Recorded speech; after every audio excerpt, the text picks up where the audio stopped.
Okay, Leo, this is your sign reading for the Tarotscope 2017. Drawing your card.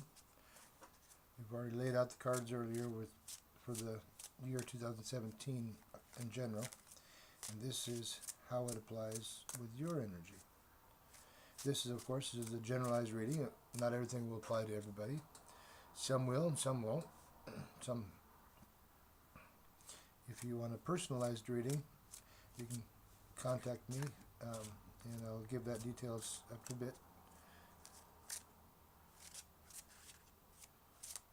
Okay, here we go.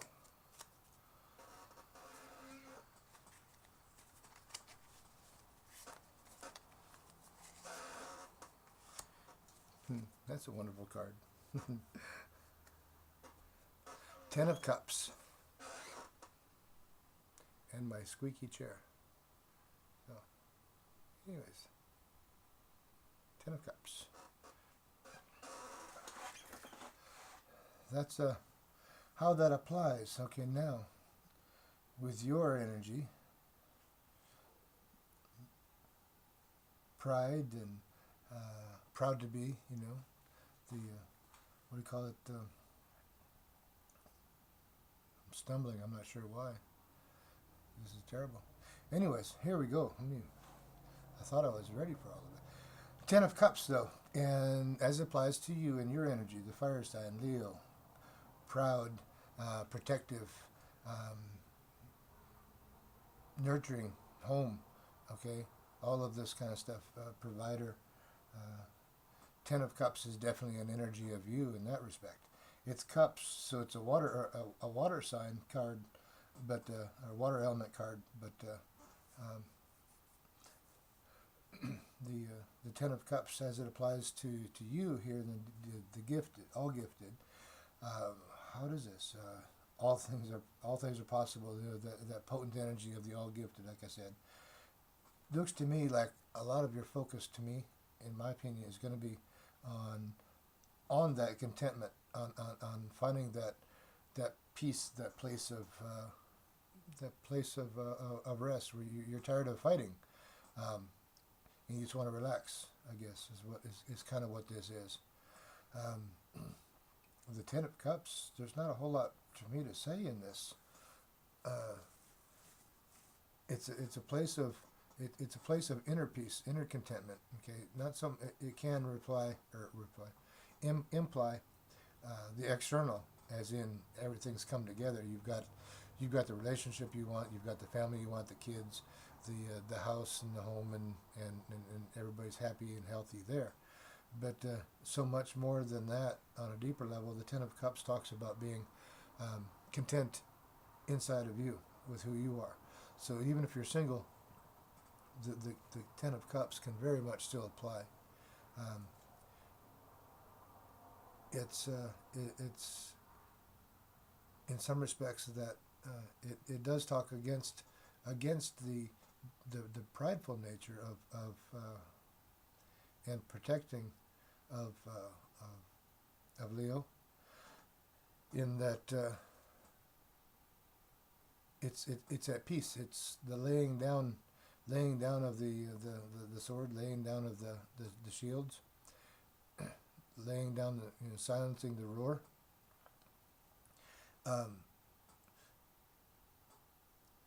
The all gifted and the Ten of Cups, to me, is saying that's your greatest wish for achieving this year right now. And so let's move on around the circle of the year here. And first card, obviously, the next card is February, and in that position we have the Hierophant. The Hierophant is our spirituality, our traditions, things of this nature here. Tradition for tradition's sake. Maybe you just settled into and you're comfortable with who you are and what you believe, and that there's a though it's a fire sign, there's also a stability that comes with a Leo, in that that very assured, knowing exactly who they are. And to me, with the Ten of Cups and the Hierophant come together, that's exactly what that implies. It's you very well know who you are, and you come to terms with that. These, you know, other things can come from the outside, externally from us towards us, that would challenge us. But being the Leo, there's a gentle strength within you. You don't have to fight to stand firmly where you are. Things bounce off, I guess what I'm trying to say. When you come to that understanding and that realization that you don't have to fight, there is that peace and that calm, that contentment that is inside of you. So I see February just kind of either that coming to terms with who you are and really being at peace with that, or it's you already are, and it's a reminder that you are and have been at peace with, and you know who and what you are and what you're here for, that you don't need to defend the why you do this or the why you believe that. That's a fight you don't have to take up. You simply exist. You simply be at peace. You see on this card, I hope that's coming through. The meditative state, the very peaceful state, non-responsive state that these Dalai Lamas are in, and assume this is what I hear it saying. Be at peace with who you are, and remain at peace with who you are. Don't be provoked to lash out to or angered into fight. Maintain this Ten of Cups position, and February goes through fine. The Ten of Cups sometimes, along with the Hierophant, would imply, because there's always a negative aspect on these things, maybe what you're looking for isn't outside in that Ten of Cups. Maybe what it is inside. That, like I said, I pointed out the meditative state. That's an indication of going inside. Okay, listening to yourself and finding the peace in there, rather than from what you can conquer outside, externally, what you can gather unto you. All of that can be washed away or stolen or walk away and wither, but what remains is you inside, in that in your peace, and that's where your Ten of Cups must be stored, must be felt, must spring from. So the Ace of Wands in March, as pertaining to the Ten of Cups, from this place of peace that's implied and suggested already, you find your purpose, you find your reason, you find your why to move forward, you find your inspiration. You're a fire sign. You don't need a lot to inspire you. I guess you're easily inspired, easily angered, fiery emotions, but the doesn't have to always be anger. Okay, very passionate. That's maybe the way I should say this. Okay, the anger and love are anger, extreme anger and extreme love are displays of passion. Is exactly what they are, and to varying degrees, of course.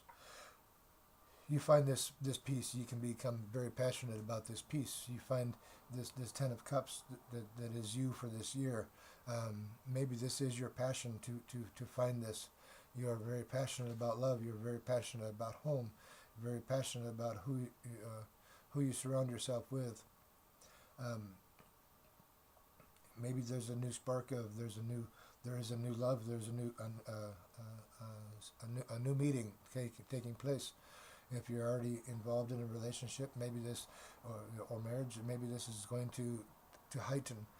This Ace of Wands is like a bolt of lightning coming in and setting ablaze. And your card for this year, your energy for this year, is that contentment and that home, that place of peace. This we can be passionate for peace too. Okay, this so kind of be wary. Okay, passion is wonderful as long as it's directed and channeled, through thoughtful, decisive action. Unbridled passion is dangerous. That's the forest fire, that's the prairie fire, that's a wildfire. Though they're exciting, they can also be very destructive. So watch out for jealousy, and don't be too overbearing. Watch out for that. People still need their breathing space. Carry on with you and who you are, of course. Be passionate in your endeavor for life, but be cautious, I guess. Fire and water, the fire is fire of you, the water sign of the cups, and the fire of the Ace of Wands. Okay, one can easily spoil the other, so keep it in balance. Six of Cups. I think once that balance comes about, the realization of this Ten of Cups is remembered and seen, and it's what you're after.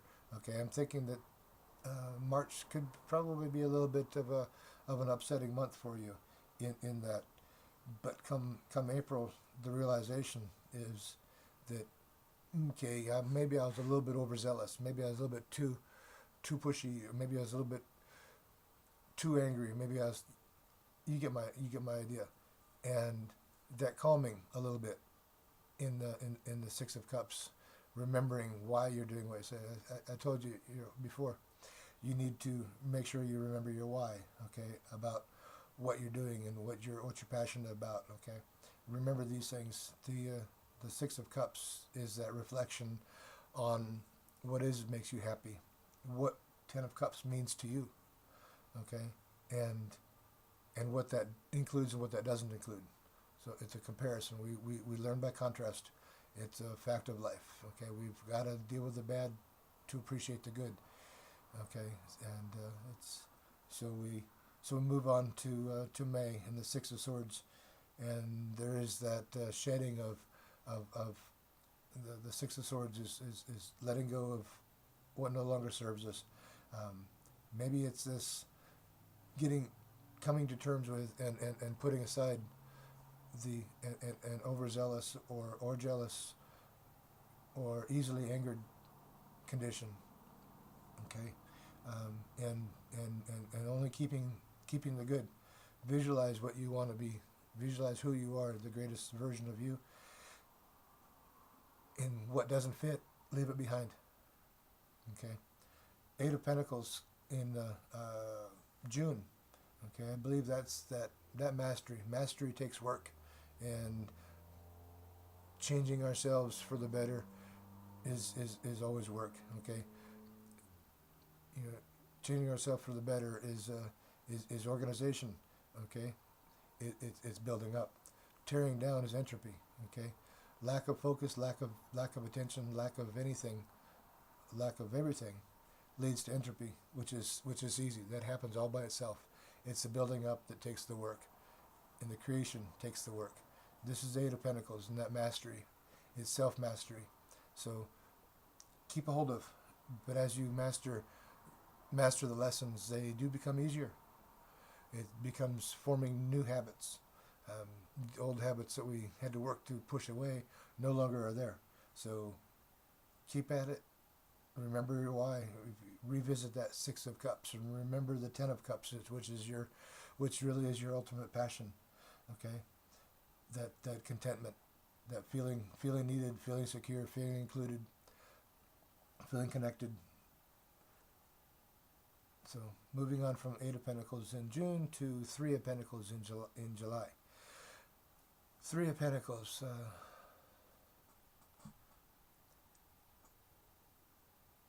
You are the protector. You don't have to protect everybody all by yourself, I guess is what I'm trying to say. You don't have to manage all of this. We're all in it together. Okay? You don't have to be sure that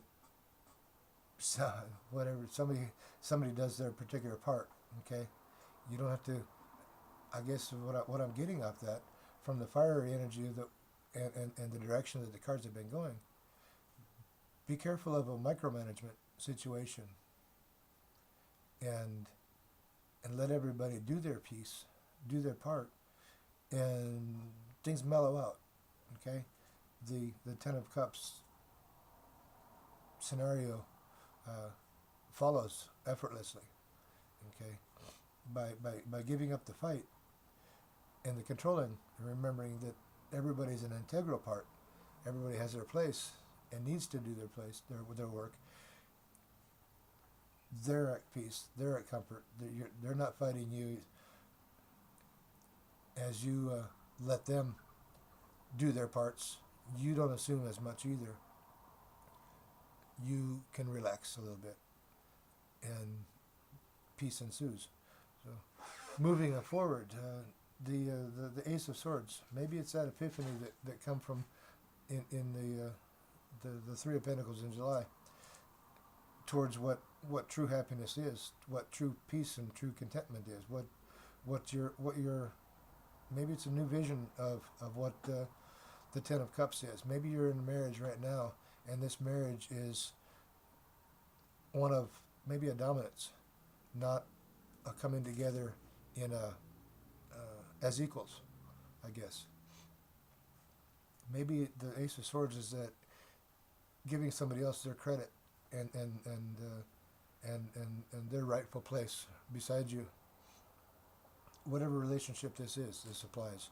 Okay, this could just be two friends out there bouncing a basketball around on the playground, or it could be at work, or this could be at actually the Ten of Cups. To have a full realization of it. It's in all aspects of our lives that these apply. Okay, there are definitely times to protect because there are reasons. Well, Ace of Swords is I believe is that epiphany, game-changing realization for you of what all of this really means. Ten of Cups, Prince of Cups, is what we have for September. That's speaks so very much of relationships to me, and more of a romantic nature. Okay, whether you're in a relationship or not, relationship matters become very pronounced in your life. Romantic relationships, you find the right guy, you find the right girl, you really come back together in a whole new way with your spouse existingly. The appreciation, the adoration is there. Leo, be careful with that. Again, like I said, the overzealous nature, the fire. Okay, it can boil away that steam, boil away the water of the cups. As steam in a hurry. If it gets too intense, let it be. Of course, be passionate, be you, but make sure that nobody gets burned, including yourself. Magic happens, okay, October-ish. This Cupid's arrow, I think, laughingly, I call it the poison of Cupid's arrow takes its effect. Maybe it's the magic of Cupid's arrow takes effect. You pick, and the real magic happens. You realize that you've got everything you need to make it happen. Okay, you understand that you are the one who brings it all together. You are the one responsible for what you manifest, what you create. You make this decision Octoberish that this Ten of Cups that has been your passion throughout the year. Okay. November comes. The energy of November is already a Ten of Cups, one of appreciation and gratitude, and feeling complete and whole. That's been your purpose all along this year. So I think your greatest moments really come in the steps and stages leading up to, but all coming to a laser point in November when your Ten of Cups purpose meets the Ten of Cups energy of this, just after the magician works his magic and full realization. I think this was one of your greatest years, greatest months, but your greatest years altogether. And Ten of Cups carries on, okay, into December. Okay, the Ten of Cups, it's real and lasting. The Three of Cups is a joyous celebration of life all around, in your friendships, in your work, in your every place. It says share that joy. Include your friends, include your family, include all those you meet, and just enjoy your year. There's some lessons along the way. There always are. Everybody has them. But anyways, that's December, or that's the Tarotscope for 2017. If you have any questions about it, or you want to go deeper, explore any of this or anything else, you can always reach me at my website, which is shaspirit.com, or you can send an email to michael@shaspirit.com. And another way is on Facebook. My page there is facebook.com/the Shaspirit, all one word. So, thanks for watching. Have a great year.